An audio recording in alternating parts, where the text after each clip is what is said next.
ملتان کے مختلف مواضعات زیر آب آ چکے ہیں۔ بستی کے مکینوں کو یہاں سے نکالا گیا ہے۔ 300 گھر تھے جو اب زیر آب آ چکے ہیں۔ کوئی کتھائیں گیا بیٹھے، کوئی کتھائیں گیا بیٹھے، سب بند ہوتے بیٹھے ہیں دیر لا کے۔ ملتان میں سیلابی صورتحال جو ہے وہ اب شدت اختیار کرتی جا رہی ہے۔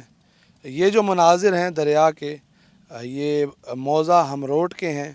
ملتان کی نوائی جو ہے آبادی ہے یہاں پر، اور اگر دوسری طرف میرے کیمرہ مین تنویر گیلانی دکھائیں تو جو مناظر آپ سکرین پر دیکھ رہے ہیں یہ تمام تر مناظر اس موضع کے ہیں، اور یہاں پر بتایا یہ جا رہا ہے کم و بیش 300 گھر تھے جو اب زیر آب آ چکے ہیں۔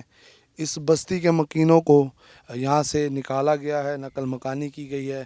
کچھ لوگ ابھی بھی سہولیات کے فقدان کا شکار دکھائی دے رہے ہیں۔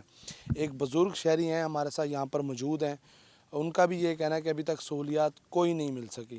تقریباً 300 گھر ہیں موضع ہمروٹ کے جو نقل مکانی کر کے اتنے کوئی کتھائیں گیا بیٹھے، کوئی کتھائیں گیا بیٹھے۔ کچھ لوگ جڑے جگہ اتنی کلوز ہے کہ جگہ نہیں ملتی، سب بند ہوتے بیٹھے ہیں دیر لا کے، اور مکان بھی سارے پھٹے کھڑوتے ہیں، بڑے تنگ ہیں اتنے۔ آپ کو ہم یہ مناظر جو دکھا رہے ہیں یہ بستی ہمروٹ کے ہیں۔ دور دور مکانات یہاں سے دکھائی بھی دے رہے ہیں، لیکن ان کے جو علاقہ مکین ہے ادھر کے، ان کا یہ کہنا ہے کہ تقریباً 300 کے قریب گھر تھے اس بستی میں جو اب پانی کی نظر ہو چکے ہیں۔ دریا بہا لے گیا ان کو، اور اسی کے لیے وہ جان بچاتے ہوئے بند پر آ کر رہائش پذیر ہو چکے ہیں، لیکن سہولیات کا فقدان ہونے کی وجہ سے وہ شکوہ کناں ہیں، اور ان کا یہ کہنا ہے کہ انتظامیہ کو چاہیے کہ ہمیں کم از کم کیمپس فراہم کرے تاکہ وہ جو کھلے آسمان کے نیچے زندگی گزارنے پر مجبور ہے ان کی یہ مجبوری ختم ہو۔ اور دریا کا کٹاؤ اب بھی جاری ہے۔